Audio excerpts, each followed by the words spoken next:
ಈಗ ಇಂದಿನ ಪತ್ರಿಕೆಗಳ ಇಣುಕುನೋಟ.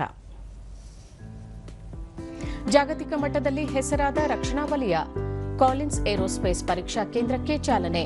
ಬೃಹತ್ ಮತ್ತು ಮಧ್ಯಮ ಕೈಗಾರಿಕಾ ಸಚಿವ ಎಂಬಿ ಪಾಟೀಲ್. ಜೆನೆರಿಕ್ ಪಶು ಔಷಧ ಪೂರೈಕೆಗೆ ಸಂಪುಟ ಒಪ್ಪಿಗೆ. ಜಾನುವಾರು ರೋಗ ನಿಯಂತ್ರಣಕ್ಕೆ 3,880 ಕೋಟಿ ರೂಪಾಯಿ. ಗ್ರೇಟರ್ ಬೆಂಗಳೂರು ನಿರ್ಮಾಣಕ್ಕೆ ಮೊದಲ ಹೆಜ್ಜೆ. ಬೆಂಗಳೂರು ಆಡಳಿತಾತ್ಮಕ ವಿಭಜನೆಗೆ ಅಧಿಕೃತ ಚಾಲನೆ.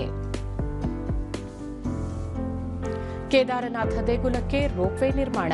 6,811 ಕೋಟಿ ರೂಪಾಯಿ ವೆಚ್ಚದಲ್ಲಿ 2 ರೋಪ್ವೇ. ಪ್ರಯಾಣದ ಅವಧಿ 8 ಗಂಟೆ ಬದಲು 40 ನಿಮಿಷಕ್ಕೆ ಇಳಿದಿದೆ. ಚಾಂಪಿಯನ್ಸ್ ಟ್ರೋಫಿ ಮಾರ್ಚ್ 9ಕ್ಕೆ ದುಬೈನಲ್ಲಿ ಭಾರತ ಕಿವೀಸ್ ಫೈನಲ್.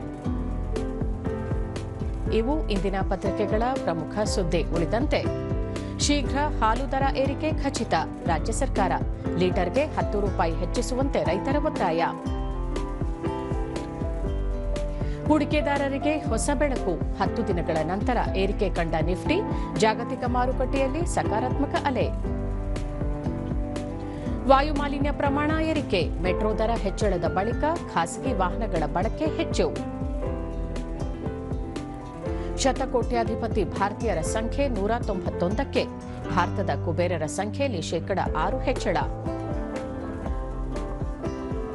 ಭಾರತದ ವಿರುದ್ಧ ಏಪ್ರಿಲ್ 2ರಿಂದ ಪ್ರತಿ ತೆರಿಗೆ. ಟ್ರಂಪ್ ಸಂಸತ್ನ ಜಂಟಿ ಅಧಿವೇಶನದಲ್ಲಿ ಅಮೆರಿಕ ಅಧ್ಯಕ್ಷ ಘೋಷಣೆ.